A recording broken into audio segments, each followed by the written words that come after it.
बाप बेटी और उसके नाम से आमीन। मसीह में आप सबकी सलामती हो।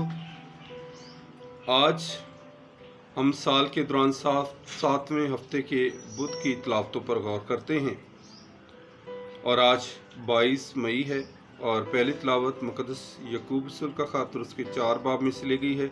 तुम नहीं जानते कि कल क्या होगा, तुमको महज ये कहना चाहिए अगर खुदा की मर्जी हो। ज़बूर 48 है, जमायती जवाब है, मुबारक है वो जो रूह के गरीब हैं, क्योंकि आसमान की बादशाही इन्हीं की है।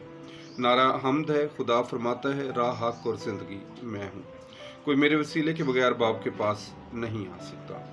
मुकद्दस मरकज़ की अंजील और उसके 9वें बाब में से, जो हमारे ख़िलाफ़ नहीं वो हमारी तरफ है। और यकूब रसूल फरमाते हैं कि ये खुदा की हिकमत है कि उसने मुस्तकबिल के बारे में हमें अंधेरे में रखा है। हम नहीं जानते कि कल क्या होगा।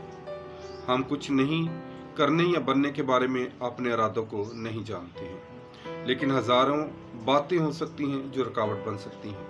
अंजील मुक़द्दस में यीशु मसीह का शागिर्द यूहन्ना यीशु से कहता है कि आए उस्ताद, हमने एक शख्स को तेरे नाम से बदरूहें निकालते देखा है, जबकि वो हमारा पैरोकार नहीं।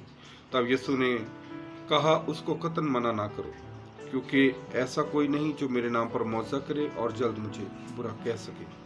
जो अच्छा है और नेकी करता है, इसे मना नहीं करना चाहिए, बेशक उसके करने का तरीका में कोई फ़र्क या बकायदगी ही क्यों ना पाई जाती हो। अगर मसीह की मुनादी होती है तो पौलुस रसूल खुश होते हैं, खा उसकी अपनी शोहरत कम हो जाए। बस क्या हुआ, फिर भी हर तरह से मसीह ही की खबर दी जाती है, खा बहाने से, खा सच्चाई।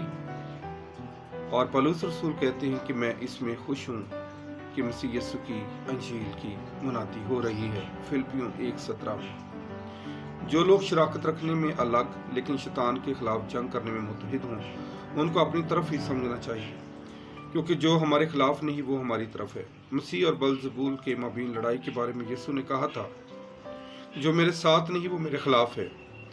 मुकद्दस मत्ती की अंजील 12:30 में, जो मसीह का इकरार नहीं करता वो शैतान का इकरार करता है, और जो मसीह का साथ नहीं देता वो शैतान का साथ देता है।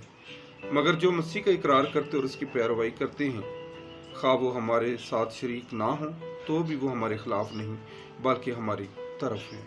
मेरे अज़ीज़ों, आज का कलाम मेरी और आपकी ज़िंदगी के लिए मशले राह बन सके। खुदा हमको आज के कलाम पर अमल करने की तौफीक बख्शे। आमीन।